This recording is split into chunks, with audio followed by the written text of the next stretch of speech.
오셔서 통치하소서. 헛된 나의 꿈 어둠 거두사 다시 한번 나의 주님 오셔서 다스리소서. 오셔서 다스리소서. 오셔서 다스리소서.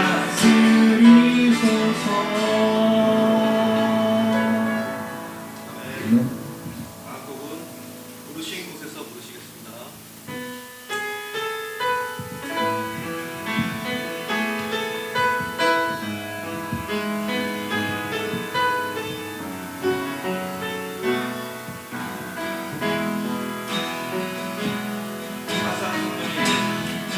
따스한 성령님 마음으로 보내 내 몸을 감싸며 주어지는 거라. 만족감을 느끼게 사랑과 사랑과 진리에 안주히 인도해 내 몸을 감싸며 주어지는 평안. 그 사랑을 느끼네 부르신 곳에서 나는 예배하네. 어떤 상황에도 나는 예배하네. 부르신 곳에서 나는 예배하네. 어떤 상황에도 나는 예배하네.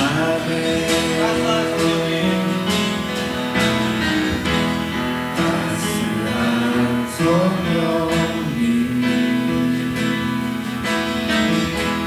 마음으로 보내 내 몸을 감싸며 주어지는 평안. 만족감을 느끼네 사랑과 진리에 한주히 인도해 내 몸을 감싸며 주어지는 평안.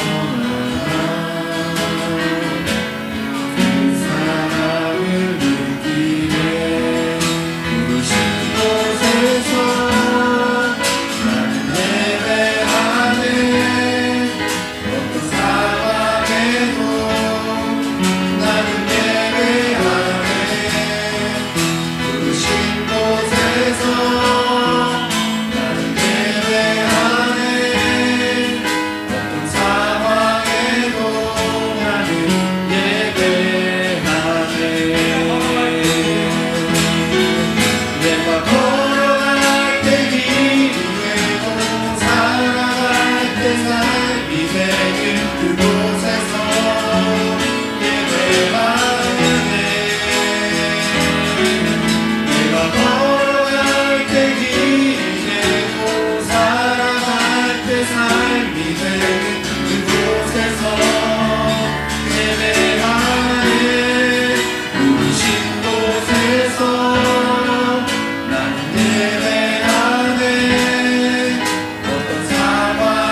하나님 함께 하소서. 하나님 우리와 함께 하소서. 하나님 우리와 함께 하시고 우리를 인도하여 주옵소서.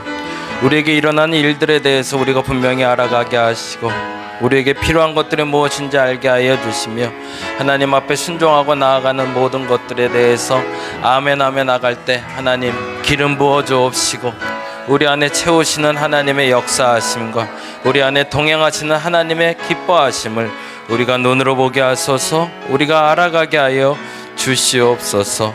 오늘 이 시간 기도하며 나아갑니다.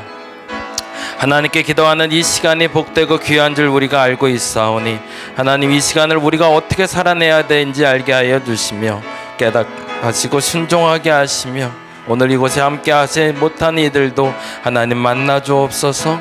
그들과 함께 하여 주시옵소서. 그들에게 피로를 채우시고 그들과 동행하시는 주님을 경험하게 하소서. 오늘 이 시간 예배가 집중되게 하소서. 당신에게 집중되게 하소서. 당신의 보시기에 합한 예배가 되게 하소서. 당신이 보시기에 온전한 예배가 되게 하소서. 하나님을 바라봅니다. 하나님을 바라보며 나가는 저들의 걸음걸음이 저들의 마음이 하나님의 기쁨이 되게 하여 주시옵소서.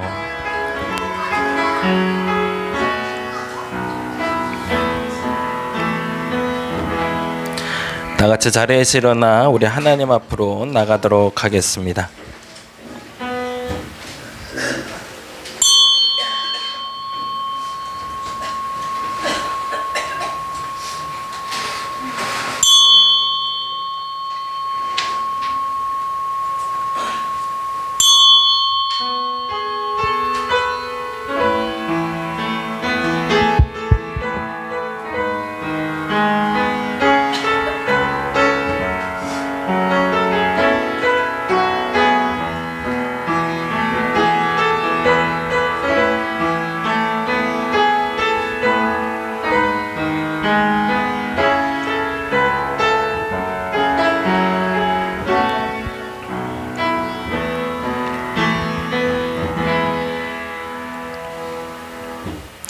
여호와의 이름에 합당한 영광을 그에게 돌릴지어다. 제물을 들고 그 앞에 들어갈지어다.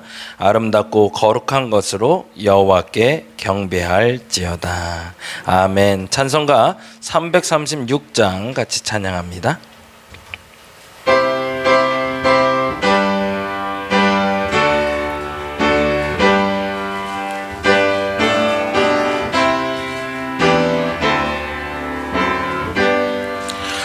환난과 핍박 중에도 성도는 신앙 지켰네. 이 시간 생각할 때에 기쁨이 충만하도다. 성도의 신앙 따라서 죽도록 충성하겠네.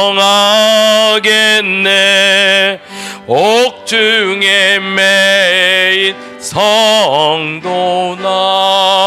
양심은 자유 얻었네. 우리도 고난 받으면 죽어도 영광 되도다.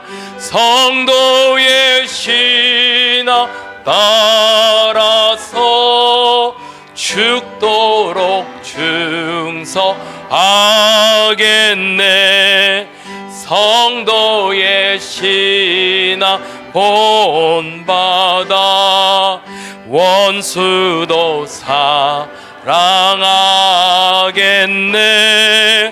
인자 너너 행실로 이 신앙 전파하리라. 성도의 신앙 따라서 죽도록 충성하겠네.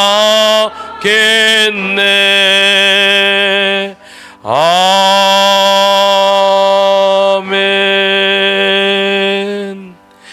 교독문 9번 시편 15편에 있는 교독 우리 함께 합니다.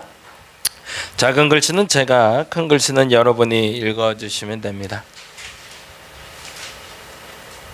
여호와여, 주의 장막에 머무를 자가 누구오며 정직하게 행하며 공의를 실천하며 그의 혀로 남을 허물하지 아니하고 그의 이웃에게 악을 행하지 아니하며 그의 눈은 망령된 자를 멸시하며 그의 마음에 서운한 것은 해로울지라도 변하지 아니하며 뇌물을 받고 무죄한 자를 해하지 아니하는 자이니. 아멘. 찬송 3장 송영하겠습니다.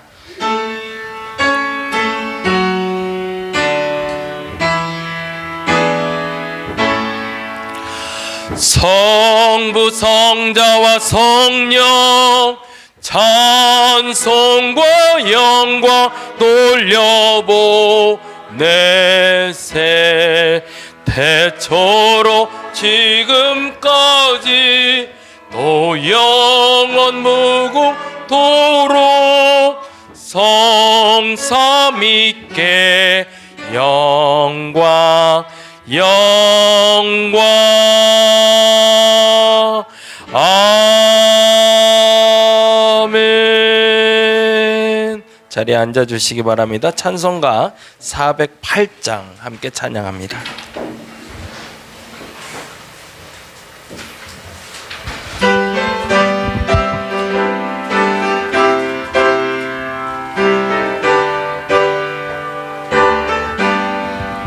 나 어느 곳에 있든지 늘 마음이 편하다. 주 예수 주신 평안은 늘 충만하도다. 나의 마음속이 늘 평안해. 나의 마음속이 늘 평안해. 악한 죄 파도가 많으나 마음이 늘 평안해. 내 맘에 솟는 영생수 한없이 흐르니 목마름 다시 없으며 늘 평안하도다. 나의 마음속이 늘 평안해. 나의 마음속이 늘 평안해. 악한 죄 파도가 많으나 마음이 늘 평안해. 참되신 주의 사랑을 영원치 못하네. 그 사랑 내 맘 여시고 소망을 주셨네. 나 마음속이 늘 평안해. 나의 마음속이 늘 평안해. 악한 죄 파도가 많으나 마음이 늘 평안해. 주 예수 온갖 고난을 왜 몸소 당했나. 주 함께 고난 받으면 멸류관 얻겠네.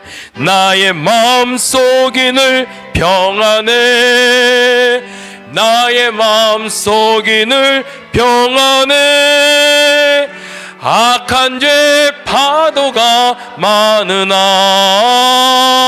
마음이 늘 평안해. 아멘. 이 시간 우리를 대표해서 최병주 권사님 기도해 주시겠습니다.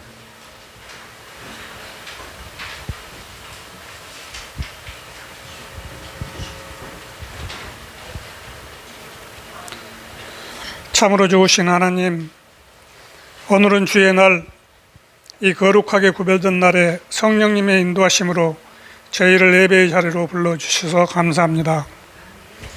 이 시간 저희들이 영과 진리로 나아갈 때 우리의 심령을 하나님 앞에 활짝 열리게 하시고 저희들이 하나님의 임재와 영광을 경험하는 귀한 시간 될 수 있도록 인도하여 주시옵소서.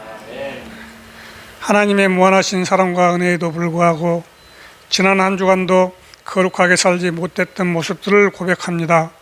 하나님의 시간으로 살아들이지 못하고 저희들의 판단과 생각으로 짓는 모든 죄를 회개하오니 용서하여 주시옵고 십자가의 보혈로 깨끗이 씻어 주시옵소서.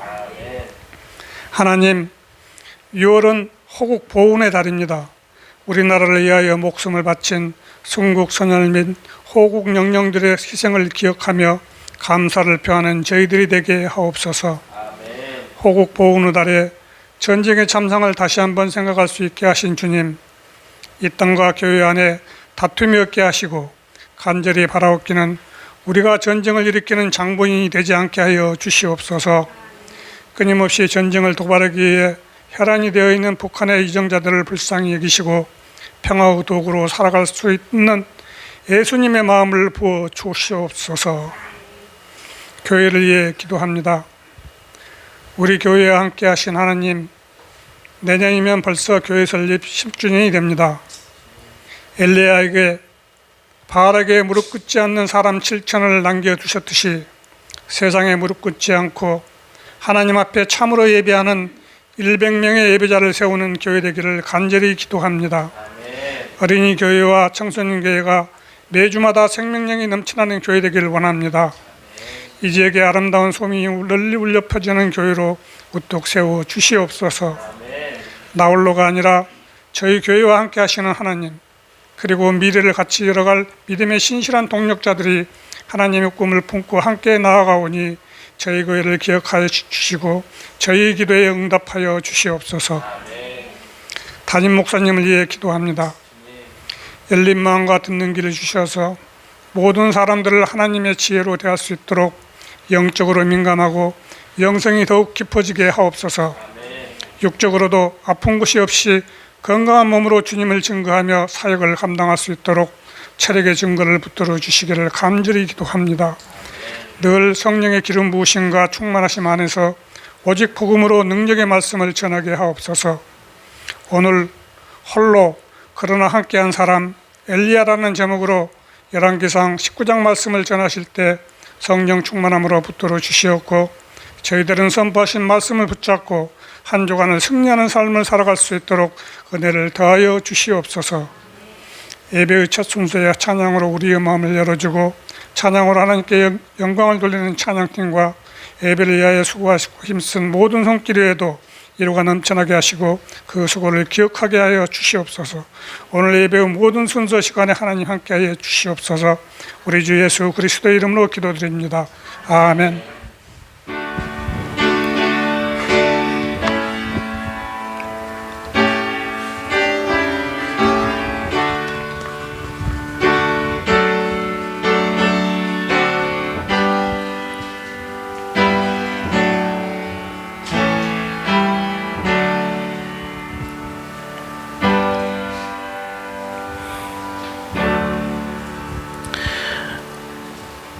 오늘 함께 볼 하나님의 말씀은 열왕기상 19장에 있는 말씀 같이 봅니다.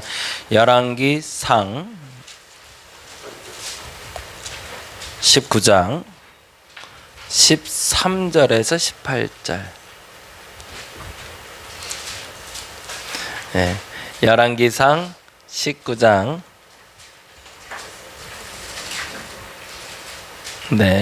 13절에서 18절 다 찾으셨나요?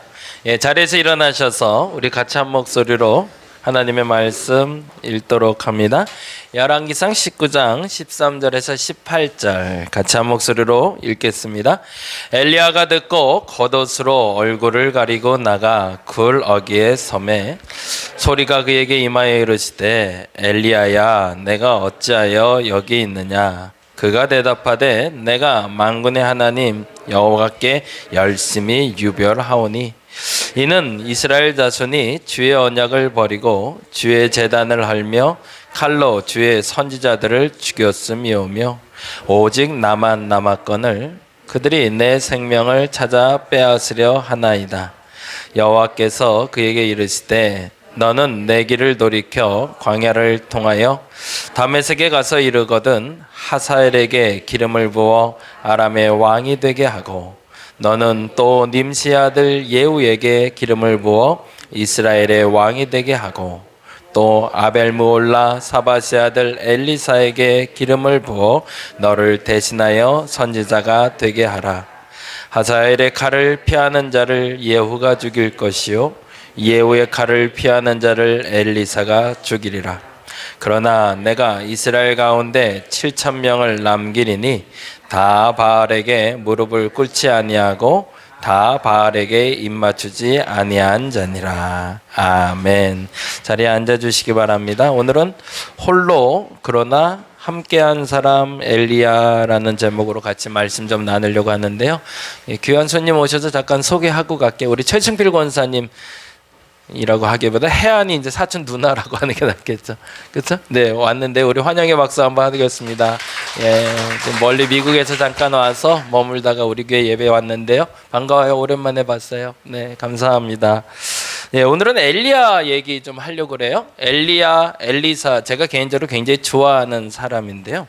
그 태생을 모르고 그리고 과정을 모르는 사람들이 몇몇 있어요. 성경에 보면 그 시작점에 누가 누구를 낳고 그래서 그 사람의 자녀가 되고 그래서 어떤 위대한 집안의 자녀였다 뭐 이렇게 시작되는 게 보통 일반적인 패턴인데 생뚱맞게 갑자기 성인 하나가 등장을 해서 디셉 사람 엘리야라는 이름으로 활동하게 한 사람이 바로 엘리야. 최초의 예언자로 불리워지는 사람입니다. 실질적으로는. 그래서 활동하는 데 있어서 엘리야라는 사람이 있고 엘리사라는 사람이 있는데 요거는 좀 구분을 해야 돼요.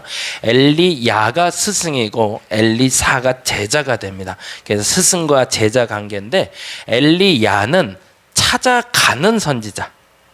찾아가서 선포하고 찾아가서 때려 부수고 찾아가서 혼내주고 이런 사람이라면 엘리사는 반대.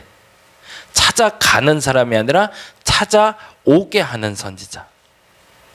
문제가 있으면 요즘은 그래도 기독교인들 중에 그런 분들은 많지 않은 것 같은데 무당 아니면 신년에 한 번씩 점치러 가는 분들 가끔 예수 믿는 분들 중에서도 가끔 있었거든요. 그래서 그런 거 꼭 해야 된다고 생각했고 그런 사람들의 특징이 뭐냐면 찾아오게 하는 사람들이에요. 뭔가가 궁금한 게 있는데 그걸 해결하기 위해서 나를 찾아오지 않으면 답이 없어 라고 말하게끔 만들 수 있는 사람, 그 사람이 엘리사였다면 엘리야는 내가 무슨 마음을 품은지 알고 찾아와서 혼내주는 사람이에요. 제 꿈은 사실은 이 두 사람이 되는 거였어요. 첫째는 찾아가는 선지자. 어느 순간에 그 사람에게 문제가 터지고 그 사람에게 일이 생겼고 그래서 그 사람에게 필요한 것이 생겼을 때 제가 찾아가서 하나님의 음성을 전해주고 답을 찾게 해주는 사람이 됐으면 좋겠다. 여러분이 계속 좀 기도해 주세요. 그래서 제가 신방 갈 때마다 여러분의 가정에 여러분의 직장에 그런 일이 있기를 간절히 바랍니다. 그래서 여러분이 꼭 들어야 될 얘기를 들을 수 있는 사람이 제가 됐으면 좋겠어요. 마찬가지로 여러분도 그랬으면 좋겠습니다. 누군가 갑자기 어려움에 처했고 그리고 힘든 일이 그리고 문제를 해결하지 못하는 상황이 발생했을 때 그 문제에 대해서 어떡하지라고 하는데 생뚱맞게 갑자기 이 사람이 전화가 오고 찾아올 수 있는 사람이 여러분이 되주시기 바랍니다. 그래서 그의 입속에서 고백이 나오는 거죠. 내가 저 사람이 찾아오지 않았으면 답을 못 찾았을 텐데 저 사람이 내게 와줘서 답을 찾았다고. 그래서 이제 인생의 길이 보이기 시작했다고. 그리고 또 하나 하고 싶은 게 있어요. 그게 이제 또 하나의 소망인데 제가 이제 여러분의 가정으로 직장으로 이제 신방도 다니지만 이곳이 찾아오고 싶은 곳이 됐으면 좋겠어요. 아까 우리 최병조 권사님 기도해 주셨지만 이제 예배자들이 조금 더 늘어났으면 좋겠습니다. 근데 그들은 이곳에 오고 싶었으면 좋겠어요. 엘리사가 있어서 막 보고 싶어서 오는 것처럼 그리고 와서 그저 그렇게 만나고 가는 게 아니라 이제 다음 주에 엘리사 얘기할 텐데 엘리사를 만나야 문제가 해결되고 엘리사를 만나면 마음에 평안이 있고 엘리사를 만나면 다음 길이 보이는 그런 역사가 나타나는 게 엘리사였던 것처럼 우리 다림목교회가 이 장소가 그런 장소의 역할을 할 수 있기를 간절히 바랍니다. 근데 굉장히 중요한 게 있어요. 앞서 말씀드린 대로 엘리야도 그렇고 엘리사도 그렇고 태생과 스승에 대해서는 많이 밝혀진 게 없습니다. 여기서 제가 하나 기억하고 여러분이 꼭 기억했으면 좋을 단어가 바로 이 단어인데요. 예, 요거 같이 다음 장 한번 보시죠. 예, 같이 한번 읽어보겠습니다. 하나님이 기록하는 시간이 따로 있다. 여러분 기억하시기 바랍니다. 제가 이 말을 굉장히 중요시 여기고 굉장히 강조하는 단어인데요. 우리가 한평생을 살 때 70을 살았다, 80을 살았다 얘기하는데 그 80의 시간은 사람들이 기억하는 시간입니다. 달리 말하자면 내 인생, 제가 살아온 이 생애를 사람들이 얼마나 많은 시간을 기억해 줄까요? 제가 살아온 시간 속에 여러분이 알고 있는 시간이 몇 시간 정도 되세요? 안타깝지만 우리는 우리가 살아가는 모든 시간을 나조차도 기억하지 못하고 사람들이 기억하지 못해요. 근데 더 무서운 건 내가 살아온 이 시간 속에 하나님이 기억하지 않는 시간과 하나님이 기억하는 시간이 있다는 겁니다. 이걸 조금 더 쉽게 얘기하면 여러분이 죽고 나선 여러분이 저 천국에서 만나야 될 책이 하나가 있어요. 그걸 생명책이라고 부릅니다. 그 생명책에는 하나님이 기억하는 시간만 기록되어 있어요. 몇 시간이나 기록되어 있을까요? 이게 생각할 때마다 무서워요. 하나님이 보시기에 합한 것들만 기억된단 말이죠. 근데 무엇보다도 중요한 건 내가 그리스도를 만나서 죄에 대해서 용서받았다라는 건 뭐냐면 생명책에서 화이트로 지워진다는 얘기입니다. 근데 만일에 그게 지워지지 않으면 내 생명책엔 뭐만 기록되어 있을까요? 내가 죄를 지었던, 내가 잘못했던 것들만 쫙. 근데 그걸 하나님이 심판을 위해서 기억을 해놓으신 거죠.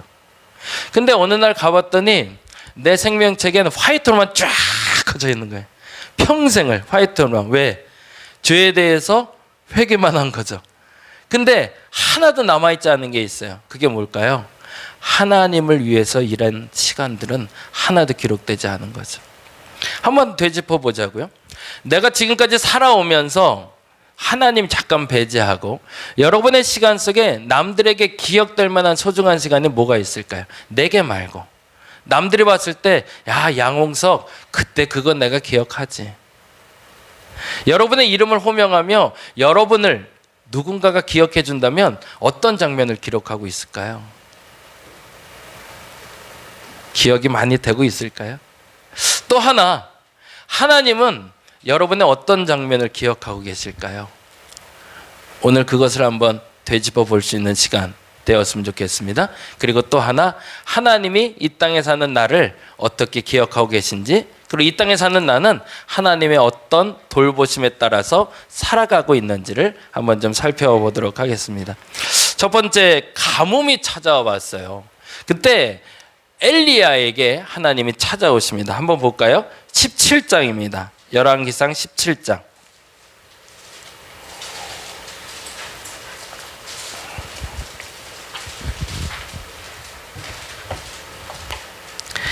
열왕기상 17장 2절부터 7절까지의 말씀이 되는데요. 예, 같이 찾은 말씀 같이 천천히 한번 읽어 보겠습니다. 여호와의 말씀이 엘리야에게 임하여 이르시되 너는 여기서 떠나 동쪽으로 가서 요단강 그릿시내가에 심고. 여기서 잠깐 설명하고 가야 돼요. 가뭄이 시작이 됐어요.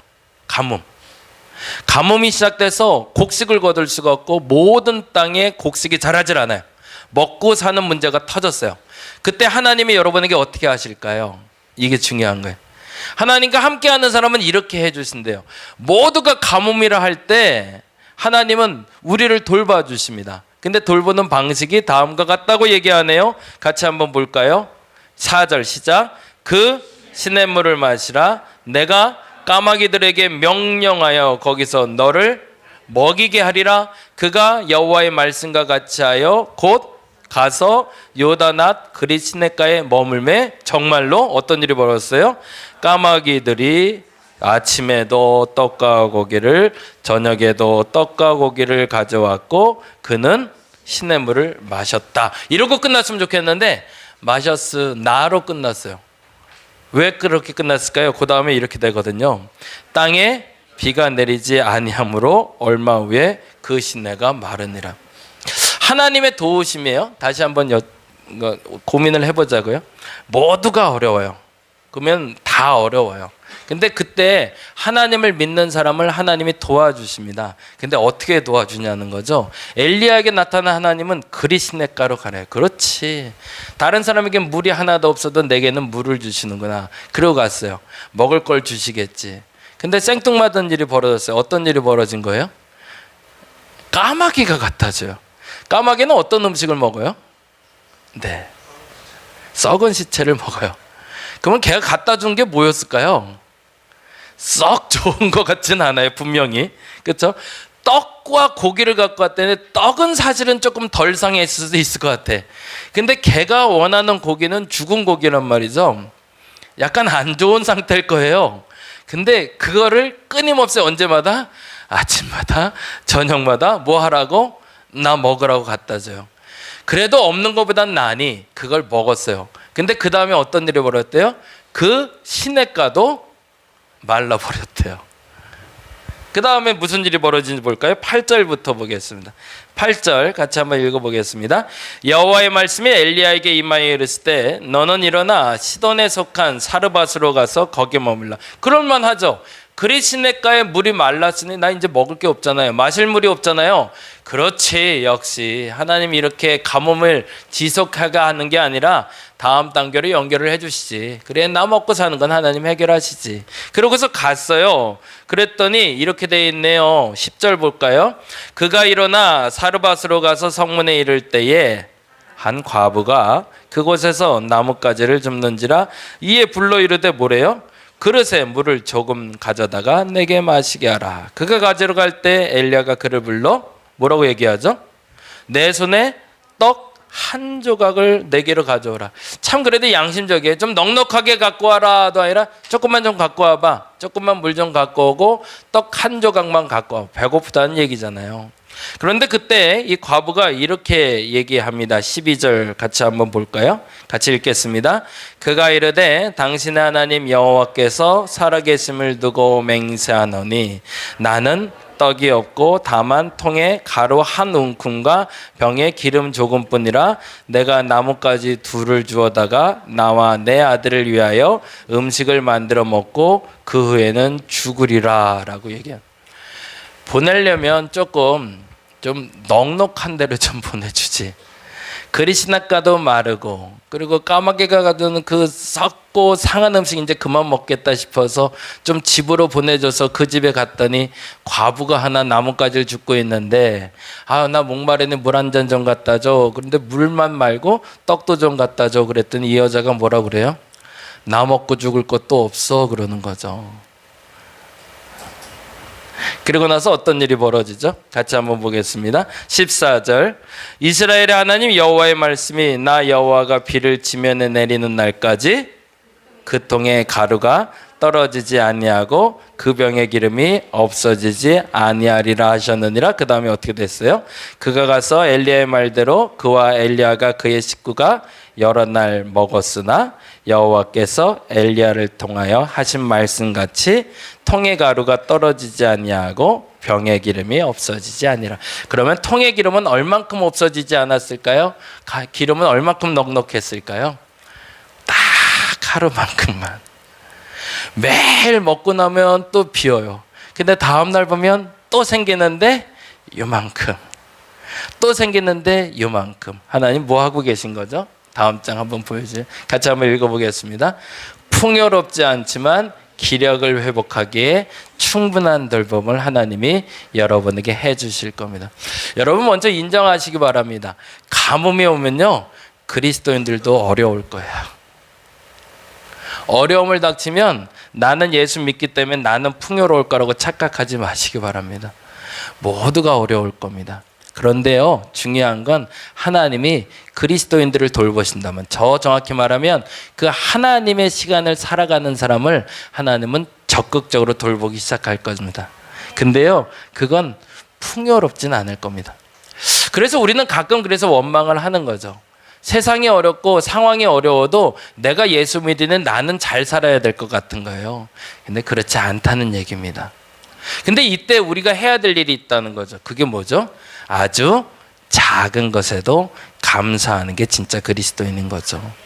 똑같이 상황을 만나고 있는데 그리스도인과 그리스도인이 아닌 사람, 예수를 믿는다, 예수를 믿지 않는다의 차이점은 어디 있냐면 기적을 체험한다, 체험하지 않는다가 아니라 그 와중에도 감사할 수 있는 사람이냐, 그 상황에서 불만을 토로하는 사람인가에 있습니다.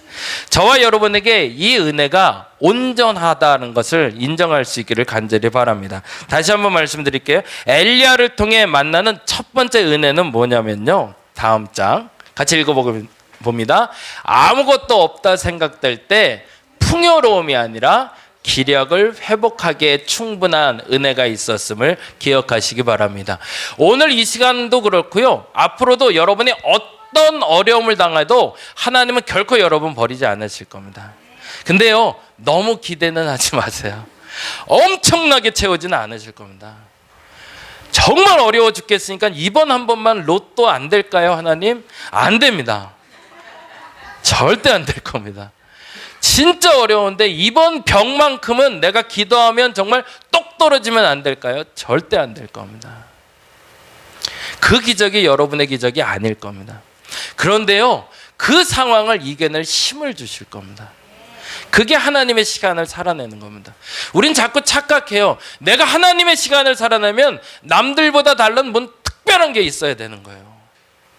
병도요, 기도하면 팍팍 나야 되고요, 돈도요, 내가 투자하는 것마다 막 다 잘 돼야 되고요, 내가 하는 기업마다 다 잘 돼야 될 것 같아요. 근데 아니란 얘기예요. 근데 분명한 건 하나님 그 기업 망하지는 않게 하신다는 거예요. 그 사람 굶지는 않게 하신다는 거예요. 그게 주는 게 좀 조금이라 그렇지, 좀 많지 않아 그렇지, 절대 그거 떨어지게는 안 해요. 누구를 통해서? 까마귀를 통해서도 도와주신대요. 그래서 우리는 뭘 해야 된다? 그것을 인정하고 감사할 수 있는 게 진짜 그리스도인이라는 겁니다. 다시 한번 부탁드립니다. 여러분이 하나님의 시간을 살아내는 것에 대해서 아까 제가 질문했을 때 답을 못했던 이유는 특별한 경험이 없어서 그랬습니다. 그렇지 않나요? 내가 지금까지 하나님과 함께 보냈다면 뭔가 좀 특별한 은혜, 기적이 있어야 되는 게 아니요. 그게 하나님과 함께 하는 게 아니었습니다. 그럼에도 불구하고 감사할 수 있었던 날이 있었다면 그날이 하나님과 함께 한 날이었습니다. 그리고 하나님의 생명책엔 그것이 기억되어 있을 겁니다. 너무 지치고 힘들었는데, 너무 어려웠는데 그 순간에 하나님이 이 기력을 회복할 힘을 주셔서 한 번 더 일어나게 하실 때 그것이 하나님의 기적이고 하나님의 은혜라는 겁니다. 두 번째로 중요한 게 갈멜산 전투라는 건데요, 열왕기상 19장으로 가볼까요?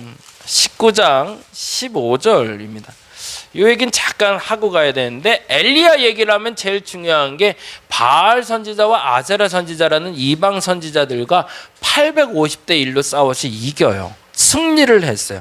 전쟁에서 이겼는데, 전쟁에서 이기고 나서 갑자기 왕이 나를 죽이려고 한다는 얘기를 듣고 엘리야가 도망가요. 그래서 오늘 본문 얘기, 읽었던 본문 얘기가 나왔는데, 야, 내가 하나님한테 열심을 냈는데 결국에 남은 건 나 하나네. 참 잘났어 당신, 이 얘기를 하고 있는 장면이거든요. 근데 그 다음 장면이 이렇게 진행이 되고 있습니다. 19장 15절 말씀 같이 한번 읽어볼까요? 19장 15절, 여호와께서 그에게 이르시되 너는 내 길을 돌이켜 광야를 통하여 다메섹에 이르거든. 이제 사람의 이름이 나와요. 그러면서 세 명의 이름이 나오는데, 그 전에 앞서 제가 말씀드렸던 거 잠깐 한번 읽어볼까요? 14절 말씀입니다. 읽습니다. 그가 대답하되 내가 만군의 하나님 여호와께 열심히 유별하오니. 무슨 말이에요? 내가 진짜 열심히 믿었는데 라는 말이죠. 내가 정말 최선 다해서 하나님 앞에서 예배도 드렸고 기도했고 헌신했는데 어떻게 했대요? 이는 이스라엘 자손이 주의 언약을 버리고 주의 제단을 헐며 칼로 주의 선지자들을 죽였음이오며. 그런데 오래요? 오직 내가 아무리 열심히 해봐야 무슨 소용 있나? 나 혼자인데. 라고 엘리야가 고백하고 있어요. 이럴 때도 있지 않나요? 앞서 말씀드린 대로 내가 열심히 살았는데 너무 다들 어려워요. 그래서 내게 특별한 일이 벌어질 것 같았는데 특별한 일이커녕 간간히 살게 하셨어요. 그래서 우리는 불평하고 살았는데 아까 기억하자고 그랬잖아요. 그것이 은혜다. 간간히 숨부터 있게 한 게 은혜였고 먹고 사는 문제가 아니지만 그래도 배고를 때 밥 한 번 먹게 하는 게 하나님의 은혜였구나. 이거 고백하자고 그랬잖아요. 근데 뒤돌아보니 결국에는 나 혼자라는 거죠. 이렇게 살고 있는 게 그게 억울하잖아요. 그게 지금 엘리야의 고백이었습니다. 그때 하나님이 이렇게 얘기하시는 거죠. 같이 볼까요? 15절 다시 읽어봅니다. 여호와께서 그에게 이르시되 너는 내 길을 돌이켜 광야를 통하여 다메섹에 이르거든 하사엘에게 기름을 부어 아람의 왕이 되고 하사엘 기억해 놓죠. 그 다음에 16절 너는 또 님시 아들 예후에게 기름을 부어 이스라엘의 왕이 되게 하고 그 다음 절에 또 아벨 무홀라 사바스 아들 엘리사에게 기름을 부어 너를 대신하여 선지자가 되게 하라. 무슨 말이에요? 하사엘이 나오고 예후가 나오고 엘리사가 나왔네요. 그래서 그 사람들이 뭐 한대요? 같이 읽어볼까요? 17절 하사엘의 칼을 피하는 자를 예후가 죽일 것이요 예후의 칼을 피하는 자를 엘리사가 죽이리라. 네가 마저 하지 못한 일을 이룰 사람이 있다라고 얘기하고 그리고 또 하나 이반을 기억합니다. 18절 그러나 내가 이스라엘 가운데 7,000명을 남기리니 다 바알에 무릎을 꿇지 아니하고 다 바알에 입맞추지 아니한지라. 뭐예요? 나와 지금은 함께하고 있지는 않지만 앞으로 준비된 사람들이 있다는 거죠. 지금은 내 눈이 가려서 내 궁핍이 내 어려움 때문에 아무도 내 곁에 있는 것 같지 않을 때 하나님은 내게 은혜를 허락하신대요. 그 은혜는 뭐예요? 그 은혜를 함께 누릴 사람을 예비해 놓으셨다는 겁니다. 두 번째 은혜가 있는데 그 두 번째 은혜는 다음과 같습니다. 같이 한번 읽어볼까요? 같이 읽겠습니다. 시작. 함께할 사람이 없다 생각될 때 내일을 위해 준비된 사람을 하나님이 준비해 주신다는 겁니다. 저는 믿습니다. 우리 교회는 저는 그렇게 믿어요. 교회를 개척하고 제일 먼저 든 생각은 그거였어요. 왜 성도들이 올까였어요. 이거는 그거 해본 사람은 안 해. 판을 깔아놓고 판을 깔아놓은 데에서 잘하는 사람들이 있어요. 뭔가를 준비를 해놓은 상태에서 그 상태에서 뭔가를 다시 키워가는 사람들이 있어요. 그 사람들도 잘하는 거예요. 근데 제로 투 원이라고 저는 불러요. 아무것도 없는 데서 하나를 만들 때 그 하나가 어떤 건지를 아는 사람은 0에서 시작해본 사람은 압니다. 개척을 해보니까 그래요. 우리끼리 예배를 시작했는데 가족끼리 저 사람이 왜 오지 싶어요. 와도 겁나고요. 안 와도 겁나는 시대가 돼요. 그래서 그때 기도를 했어요. 성도들이 왜 올까? 개척교회 사람들이 안 오니까 왔으면 좋겠는데 도대체 와야 될 사람이 누군지 왜 와야 되는지를 모르겠는 거예요. 근데 기도하는데 하나님이 깨달음을 주셨어요. 그거 뭐냐면 그 다음의 필요를 채우기 위해서 보내주신다는 겁니다. 여러분이 저희 교회 등록했을 땐 내가 그냥 당연히 누구의 전도로 누구의 도움으로 누구의 말을 듣고 온 것처럼 여겨져도 오늘 여러분이 오신 이유는 지금까지 하지 못했던 일들을 여러분이 이루기 위해서 와주신 겁니다. 하나님은 은혜를 주실 때 어떻게 주시냐면요, 지금 내가 궁핍하다 여기고 내 마음을, 저는 이 표현 되게 좋아하는데요, 기도는 내 마음을 하나님께 들키는 겁니다. 내 마음을 다른 사람들에 들키면 그 사람이 나를 도와주듯이 내 마음을 하나님께 들키면 하나님이 그 마음을 보시고 채우기 시작하십니다. 그게 아담을 채우시며 하와를 보냈던 방법이고 사무엘을 살피시며 다윗을 보낸 방법이었고 여러분의 마음을 살피시며 하나님이 채우는 방법입니다. 여러분이 기도할 줄 모른다 여길 때 엘리야처럼 기도하시기 바랍니다. 어떻게 해요?